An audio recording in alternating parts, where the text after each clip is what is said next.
Hi అండి. మీరు thumbnail చూసే వచ్చారు కదా! నిజమేనండి. ఎల్బో సింపుల్ పఫ్ కట్ చేసుకోవడం అండ్ స్టిచ్ చేసుకోవడం చాలా ఈజీ అనమాట. కొత్తగా నేర్చుకునే వాళ్ళు కూడా చాలా ఈజీగా కట్ చేయొచ్చు అండ్ స్టిచ్ చేయొచ్చండి. చాలా సింపుల్ ప్రాసెస్‌లో ఎలా కట్ చేసుకోవాలో చూపిస్తాను. ఇక్కడొచ్చేసి చూడండి, ఇలా ఫోల్డింగ్స్ అనేవి మనం మామూలు హ్యాండ్ అనేది ఎలా కట్ చేసుకుంటామో సేమ్ అలానే ఫోల్డింగ్స్ అనేది మనం ఫోల్డ్ చేసుకున్నది వచ్చేసి మన వైపుకు ఉండాలి. అండ్ చూడండి, ఎడ్జెస్ అనేవి మన ముందుకు ఉండాలన్నమాట. మనం ఏం లేదండి, ఫస్ట్ వచ్చేసి మనం మామూలు హ్యాండ్ అనేది ఎలా కట్ చేసుకుంటామో సేమ్ అలానే ఈ మనకి హ్యాండ్ అనేది ఎంత పొడవు ఉందని చెప్పేసి మనము ఫస్ట్ చూసుకోవాలండి.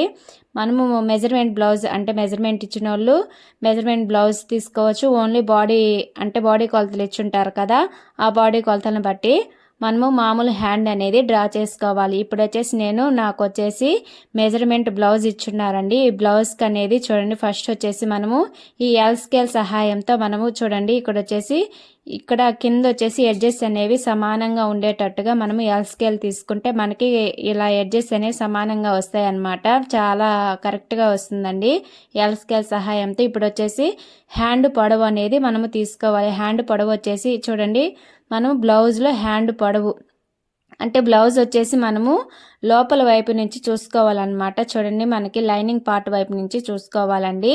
ఇలా వచ్చేసి చూడండి, హ్యాండ్ అనేది మనం ఇలా చక్కగా పెట్టేసుకొని మనము ఇక్కడ షోల్డర్స్ దగ్గర జాయింట్ వేసుకుంటాం కదా, ఆ జాయింట్ దగ్గర నుంచి మనము ఈ ఖర్చులు వదిలేసుకొని తర్వాత వచ్చేసి హ్యాండ్ పొడవు అనేది ఎంత ఉంది చూసుకోవాలన్నమాట. ఇది వచ్చేసి 10.5 ఇంచెస్ వచ్చింది కదా, అదేనండి 10.5 వచ్చింది. ఈ 10.5 తీసుకున్నాం కదా, తర్వాత వచ్చేసి చంక లూజ్ అనేది ఎంత ఉందో చూసుకోవాలన్నమాట. ఇక్కడ వచ్చేసి చూడండి, 10.5 ఇంచెస్ దగ్గరికి నేను పెట్టుకోవట్లేదండి, 1/2 ఇంచ్ తగ్గించుకొనే పెట్టుకుంటున్నాను. ఎందుకోసం అంటే మనకి ఎల్బో సింపుల్ పఫ్ పెడుతున్నాం కదా, ఆ పఫ్ అనేది ఎక్స్ట్రా వస్తుందన్నమాట. మనకి హ్యాండ్ అనేది కిందకి వెళ్ళిపోతుంది. అందుకని చెప్పేసి మనము 1/2 ఇంచ్ అనేది నేను తగ్గించుకొని పెట్టుకుంటున్నాను. ఇలా రెండు సైడ్లు అనేది ఇలా పెట్టుకున్నాను చూడండి. ఇలా మనము పైన అనేది ఇలా గీత గీసేసుకుంటాము. ఏం లేదండి, మామూలు హ్యాండ్ లాగే ఎలా గీసుకుంటాము సేమ్ అలానే గీసుకోమన్నాను కదా. ఇప్పుడు వచ్చేసి చంక లూజ్ అనేది ఎంత ఉందో చూసుకోవాలి. చంక లూజ్ వచ్చేసి మనకి ఎప్పుడైనా సరే ఫ్రంట్ పార్ట్ నుంచి అస్సలు చూడకూడదండి. చంక లూజ్ అనేది బ్యాక్ పార్ట్ వైపే చూడాలన్నమాట. ఎందుకంటే ఫ్రంట్ పార్ట్ సైడ్ మనము డాట్ వేస్తాం కదా, ఆ డాట్ అనేది ఎక్కువ వస్తుంది అనమాట. అందుకని చెప్పేసి మనము ఓన్లీ బ్యాక్ పార్ట్ వైపు నుంచే చూసుకోవాలి. చూడండి, చంక దగ్గర మనము ఎక్కువ లాగకూడదండి.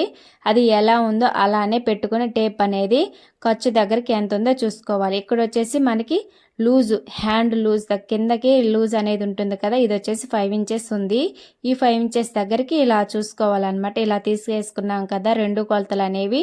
ఇప్పుడు వచ్చేసి చూడండి, హ్యాండ్ లూజ్ అనేది 5 ఇంచెస్ దగ్గరికి ఇలా మార్కింగ్ వేసుకొని తర్వాత వచ్చేసి ఖర్చుల కోసం 2 ఇంచెస్ దగ్గర ఇలా పెట్టుకోవాలి. తర్వాత వచ్చేసి చూడండి, చంక లూజ్ అనేది 8 ఇంచెస్ వచ్చింది కదా, నేను వచ్చేసి నా పద్ధతిలో నేను పెట్టుకుంటున్నాను అనమాట. చూడండి, ఇక్కడ వచ్చేసి చంక లూజు ఎలా తెలుసుకోవాలంటే మనము చంక లూజ్ కాదండి, డౌన్, మనము చంక లూజ్ కోసం డౌన్ అనేది తీసుకుంటాం కదా. హ్యాండ్ అంటే పొడవు హ్యాండ్ పెట్టుకున్నప్పుడు, ఎల్బో హ్యాండ్ పెట్టుకున్నప్పుడు మనకి డౌన్ అనేది 3 ఇంచెస్ అంటే మన బాడీ మనుషులను పట్టి పెట్టుకోవాలండి. ఇప్పుడు 25 ఇంచ్ నడుము లూజ్ అనేది 25 ఇంచెస్ నుంచి 30 వరకు అంటే ఎల్ సైజ్ అనమాట. అంటే తక్కువ సైజు, చిన్న అంటే సన్నగా ఉన్న వాళ్ళకి. అండ్ 30 నుంచి 35 వరకు మీడియం సైజ్ అనమాట. తర్వాత వచ్చేసి 35 నుంచి 40, ఇంకా 40, 42 అలాగా పెద్ద సైజ్ అనమాట, మరీ పెద్ద సైజు. అలా మనము సైజుని బట్టి పెట్టుకోవాలండి. ఇలా స్మాల్ సైజు ఉన్న వాళ్ళకైతే 3 ఇంచెస్ పెట్టుకుంటే సరిపోతుంది. అండ్ మీడియం సైజ్ వాళ్ళకి 3.5, ఇంకా లార్జ్ సైజ్ వాళ్ళకి 3 అంటే 3 ముక్కలు పెట్టుకోవాలన్నమాట. ఇక్కడ వచ్చేసి చంక లూజ్ అనేది చూడండి, నేను ఇక్కడ ఇలా పెట్టుకున్నాను చక్కగా టేప్ అనేది. ఇప్పుడు మనము చంక డౌన్ కోసం 3 ఇంచెస్ దగ్గర మార్కింగ్ వేసుకున్నాం కదా, ఆ మార్కింగ్ దగ్గర నుంచి షోల్డర్ అంటే మనకి షోల్డర్ డాట్ వరకు ఇలా మార్కింగ్ అనేది పెట్టుకోవాలి. ఇక్కడ వచ్చేసి షోల్డర్ దగ్గరికి చూడండి 2 ఇంచెస్ దగ్గరికి ఇలా మార్కింగ్ వేసుకొని మనము ఈ హ్యాండ్ అనేది ఇలా కర్వ్ తిప్పుకోవాలన్నమాట. ఇలా రౌండ్ అనేది కరెక్ట్గా రావాలండి. ఇలా వేసుకున్నాం కదా, ఇప్పుడు వచ్చేసి అలా మా డాట్స్ మీదే మనము మార్కింగ్ అనేది వేసేసుకోవాలి. చూడండి చాలా సింపుల్ అండి. ఇలా మనము హ్యాండ్ ఎలా డ్రా చేసుకుంటామో మామూలు హ్యాండ్ సేమ్ అలానే డ్రా చేసేసుకోవాలి. ఇక్కడ వచ్చేసి 2 ఇంచెస్ ఎక్స్ట్రా ఖర్చుల కోసం అనేది నేను ఇలా పెట్టేసుకున్నాను. చాలా ఈ సింపుల్ ప్రాసెస్ అండి. చాలా అంటే మనము టైలరింగ్ అనేది ఎక్కువ శాతం బుర్ర అనేది పెట్టాలండి. బుర్ర ఇక్కడ లేకపోతే మనకి కొంచెం పోయినా ఆ బ్లౌజ్ మొత్తం పోతుందనమాట. ఏ పార్ట్లో పోయినా కానీ బ్లౌజ్ అనేది పోతుంది. ఇక్కడ ఎల్బో సింపుల్ పఫ్ కోసం అనేది నేను ఇక్కడ తీసుకుంటున్నానండి. మనకి పఫ్ అనేది ఎంత కావాలని, మనకి ఎక్కువ కావాల్సి ఉంటే 3 ఇంచెస్, 3.5 ఇంచెస్, 4 ఇంచెస్ అయినా పెట్టుకోవచ్చు. ఇక్కడ నేను 3 ఇంచెస్ వరకు పెట్టుకుంటున్నాను. పఫ్ అనేది చూసారా, మనం వచ్చేసి ఈ 3.5 దగ్గరకు అనేది 3.5 అయినా పెట్టుకోవచ్చు. నేను వచ్చేసి ఇలా 3 ఇంచెస్ వరకు పెట్టుకున్నానండి. 3 ఇంచెస్ పెట్టుకున్నప్పుడు మనకి పఫ్ కోసం అనేది ఫ్రిల్స్ 2-3 ఫ్రిల్స్ వస్తాయి అన్నమాట. ఇక్కడ వచ్చేసి మనం పైన 3 ఇంచెస్ పెట్టుకున్నాం కదా, కింద కూడా సేమ్ అలానే మనం బాక్స్ ఎలా ఉంటుందో బాక్స్ టైప్లో గీసుకోవాలి. చూడండి ఇక్కడ వచ్చేసి ఇటు కూడా 3 ఇంచెస్సే పెట్టుకోవాలి. ఇలా పెట్టుకున్న తర్వాత చూడండి ఇలా డబ్బా లాగా మనము గీసుకోవాలండి. ఇలా డ్రా చేసుకున్న తర్వాత చూడండి ఇక్కడ మనము ఈ పైన వచ్చేసి చూడండి, పైన ఇక్కడ నేను చూపిస్తున్నాను కదా, ఇక్కడ వచ్చేసి ఈ డబ్బా మూలని వచ్చేసి ఇక్కడ మనము ఒక కర్రు లాగా తిప్పాలన్నమాట. ఇలా తిప్పిన తర్వాత మళ్ళీ వచ్చేసి ఇక్కడ చూడండి డబ్బా అంటే లోపల ఇప్పుడు మనం ఫస్ట్ వచ్చేసి లోపల గీసాం కదా, ఇప్పుడు వచ్చేసి బయట గీసుకోవాలి. తర్వాత వచ్చేసి ముందు హ్యాండ్ అనేది మనం డ్రా చేసుకున్నాం కదా, ఆ హ్యాండ్ దగ్గరకు అనేది మనము ఈ డ్రా అనేది కలిపేసుకోవాలండి. చూడండి ఈ పఫ్ అనేది చాలా సింపుల్ ప్రాసెస్ అనమాట. ఇలా ఇలా గీసేసుకోవడమేనండి.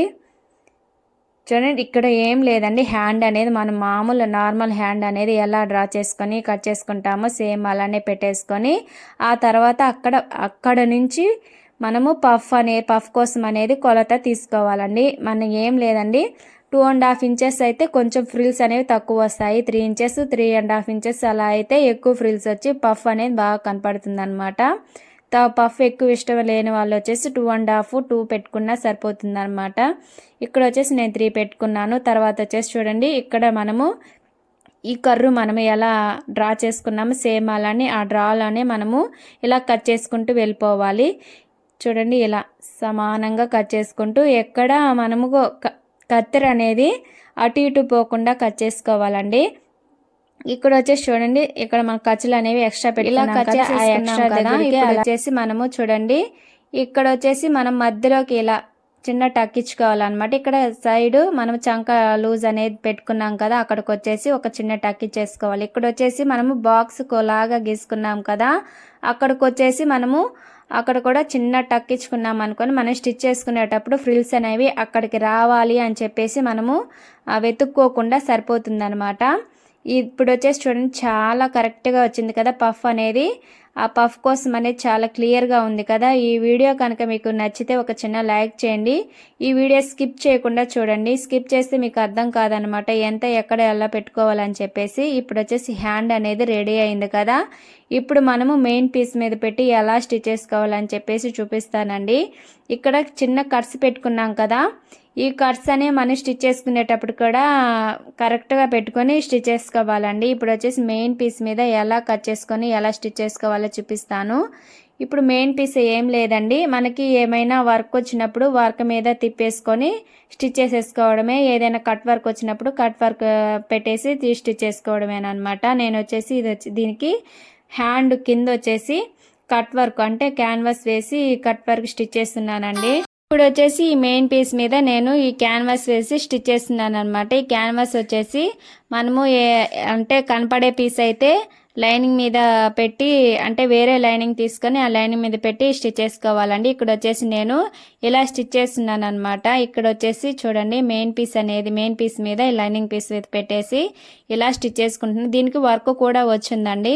ఈ వర్క్ అయినా మనము అలా పెట్టి కస్టమర్ వచ్చేసి కింద కట్ వర్క్ రావాలి అని చెప్పేసి అన్నారు, అందుకని చెప్పేసి నేను కట్ వర్క్ అనేది స్టిచ్ చేస్తున్నాను. ఈ కట్ వర్క్ వచ్చేసి మనము ఇది మెయిన్ పీస్ అనేది క్లాత్ మనము ఇలా వైట్ కలర్లో ఉంటుంది కదా క్యాన్వాస్ అనేది, మనం అలానే పెట్టి స్టిచ్ చేసామనుకోండి ఈ క్యాన్వాస్ అనేది మనకి కనపడుతుంది అనమాట. అందుకని చెప్పేసి ఈ లైనింగ్ పీస్ వేరే లైనింగ్ పీస్ మీద స్టిచ్ చేసుకొని ఆ తర్వాత ఇలా అన్నిటికీ 3 పీసెస్ అనేది ఇలా పెట్టేసుకొని నేను స్టిచ్ చేశాను. ఇక్కడ ఒక చిన్న తప్పు చేశాను, ఏంటో గెస్ చేసి కామెంట్ చేయండి. ఇక్కడ వచ్చేసి మనము ఇలా స్టిచ్ చేసుకున్నాం కదా, తర్వాత వచ్చేసి కట్ వర్క్ అనేది తిప్పేసుకొని చూడండి మూలల దగ్గర ఇలా మనకి 2 పాయింట్స్ అని అదేనండి పాదము ఖర్చు అనేది ఉండి చేసుకొని తర్వాత మనకు ఖర్చు అనేది లేకుండా ఖర్చు ఎక్కువ ఉన్న ఈ మూలలు అనేవి కరెక్ట్గా తిరగవు అనమాట. ఇలా పెట్టేసి తిప్పేసుకున్న తర్వాత వచ్చేసి మనం ఐరన్ అయినా చేసుకోవచ్చు, స్టిచ్చెస్ అయినా వేసుకోవచ్చు అండి. ఐరన్ వేసుకుంటే ముడతలు అనేవి వస్తాయి, మనం స్టిచ్చెస్ వేసుకుంటే కరెక్ట్గా ఉంటాయి అన్నమాట. నేను వచ్చేసి స్టిచ్చెస్ వేసానండి. ఇది వచ్చేసి ఇంకో హ్యాండ్ అనమాట. ఈ హ్యాండ్కి వచ్చేసి ఏంటంటే నేను ఫస్ట్ స్టిచ్ చేసిన హ్యాండ్కి వచ్చేసి లైనింగ్ పీసు పైన పెట్టి అంతన క్యాన్వాస్ పెట్టి స్టిచ్ చేశానండి. అది ఎలా వచ్చేసిందంటే ఉల్టా వచ్చేసింది అనమాట, మెయిన్ పీస్ మీదకే వచ్చేసిందండి. అదే అండి నేను మళ్ళీ హ్యాండ్ మొత్తం విప్పేసి తర్వాత మళ్ళీ స్టిచ్ చేశాను అనమాట. ఇంకో హ్యాండ్కి అనేది ఇలా స్టిచ్ చేయాలండి. ఇలా మెయిన్ పీస్ లైనింగ్ పీస్ అనేది ఇలా పెట్టి స్టిచ్ చేసేసి ఇక్కడ సైడ్ జాయింట్స్ అనేవి ఇలా చేసేసుకున్న తర్వాత ఆ తర్వాత మనము కట్ వర్క్ అనేది స్టిచ్ చేసుకోవాలండి. ఎందుకంటే మెయిన్ పీస్ కనపడుతుందని చెప్పాను కదా, అందుకని చెప్పేసి ఇలా స్టిచ్ చేసుకోవాలి. చూడండి ఇలా కట్ వర్క్ అనేది మెయిన్ పీస్ మీద రావాల్సింది. ముందు వచ్చేసి మెయిన్ పీస్ పెట్టి తర్వాత లైనింగ్ పీస్ పెట్టి తర్వాత వచ్చేసి ఇలా కట్ వర్క్ పీస్ అనేది పెట్టానండి. అందుకోసం అని చెప్పేసి ఉల్టా అయిందనమాట. అది మొత్తం విప్పుకునేసరికి ఒక 10 నిమిషాలు అరగంట అయిపోయింది. ఇలాంటి చిన్న చిన్న తప్పులు జరుగుతూ ఉంటాయండి. అలాగని చెప్పేసి మనము చూసుకుంటూ కుట్టుకోవాలన్నమాట. ఇలా చూడండి నేను దీనిపైన స్టిచ్ అనేది వేస్తున్నానండి. ఇలా వేసుకుంటే మనకి ఈ క్యాన్వాస్ అనేది నీళ్లు తగలంగానే ముడుచుకుపోతుందండి, అంటే మెత్తగా అయిపోతుంది. అందుకని చెప్పేసి మనము ఇలా స్టిచ్చింగ్ వేసుకుంటే మనకి కదలకుండా ఉంటుంది అనమాట. ఇప్పుడు వచ్చేసి ఎల్బో సింపుల్ పఫ్ అనేది ఎలా స్టిచ్ చేసుకోవాలో చూపిస్తానండి. చూడండి ఇలా మనము కట్స్ దగ్గరికి ఈ పఫ్ చూడండి 1/2 ఇంచ్ పైకి అనేది నేను ఇలా మార్కింగ్ వేసుకున్నాను. ఈ ఫ్రిల్స్ అనేవి మనం ముందు వైపుకి అంటే పాదం వైపుకి ఇలా ఫోల్డ్ చేసుకోవాలండి. చూడండి నేను ఇక్కడ వచ్చే చిన్న చిన్నవి ఎలా అంటే పాదం ఇంచుతో మనము ఫ్రిల్స్ అనేవి పెట్టుకోవాలన్నమాట. ఇలా పాదం ఇంచుతో మనకి పైన కట్ అనేది ఎక్కడికి ఉందో అక్కడికి ఎన్ని ఫ్రిల్స్ వస్తాయో అక్కడికి పెట్టుకోవాలి. ఆ కట్స్ దగ్గర నుంచి మళ్ళీ మన ముందుకి ఈ ఫ్రిల్స్ అనేవి పెట్టుకోవాలి. చూడండి ఇలా పెట్టేసుకున్నాను. పఫ్ అనేది ఎలా వచ్చిందో చాలా బాగా వచ్చింది కదా. ఇంతేనండి, చాలా సింపుల్ ప్రాసెస్ అన్నమాట. పఫ్ అనేది మనము ముందుగా అయినా స్టిచ్ చేసుకోవచ్చు, మనము ముందుగా front part back part stitch చేసుకుంటాం కదా, దాని మీద పెట్టైనా స్టిచ్ చేసుకోవచ్చు అండి. మన ఫ్రంట్ పార్ట్ బ్యాక్ పార్ట్ అనేది మొత్తం రెడీ చేసేసుకున్నాక స్టిచ్ చేసుకుంటేనే పఫ్ అనేది బాగా కుదురుతుందండి. మీకు అర్థమవుతుందని చెప్పేసి నేను ముందుగా స్టిచ్ చేశాను. ఇక్కడ వచ్చేసి మనము చూడండి ఇక్కడ మనం అలా ఫ్రిల్స్ పెట్టేసుకున్నాం కదా, ఇప్పుడు మనము స్టార్టింగ్ నుంచి ఇలా పెట్టేసుకోవాలన్నమాట. ఇలా స్టిచ్ చేసుకుంటూ మనం ఖర్చు అనేది ఎంత వదులుకున్నామో అంతే పెట్టి స్టిచ్ చేసుకుంటూ సమానంగా రావాలన్నమాట. ఇక్కడ చూడండి ఫ్రిల్స్ అనేవి కరెక్ట్గా సరిపోయాయండి. ఇలా సరిపోనప్పుడు మనకి హ్యాండ్ అనేది సరిపోనప్పుడు ఒక ఫ్రిల్ అనేది విప్పేసుకొని స్టిచ్ చేసుకుంటే సరిపోతుందండి. ఇక్కడ నాకు కరెక్ట్గా సరిపోయాయన్నమాట. ఇలా స్టిచ్ చేసుకున్న తర్వాత డబుల్ స్టిచ్ వేసేసుకోండి. ఇక్కడ చూడండి పఫ్ అనేది చాలా క్లియర్గా ఉంది కదా. ఇక్కడ వచ్చేసి నైట్ టైం అయ్యేసరికి మీకు క్లారిటీగా కనపడట్లేదండి. ఇంకోసారి ఇంకొక వీడియోలో క్లారిటీగా కనపడేటట్టు చూపిస్తానండి. ఈ వీడియో నచ్చితే ఒక చిన్న లైక్ చేయడం మటుకు మర్చిపోకండి. అండ్ ఇంకొంతమందికి వెళ్ళాలంటే ఒక చిన్న షేర్ కూడా చేయండి అండ్ సబ్స్క్రైబ్ కూడా చేసుకోండి. ఇక్కడ నేను డబుల్ స్టిచ్ అనేది వేస్తున్నాను. డబుల్ స్టిచ్ వేసేసాను కదా. ఇంతేనండి, చాలా సింపుల్ ప్రాసెస్. ఈ వీడియో నచ్చితే నెక్స్ట్ వీడియోలో కలుద్దామండి. Thank you for watching. Bye.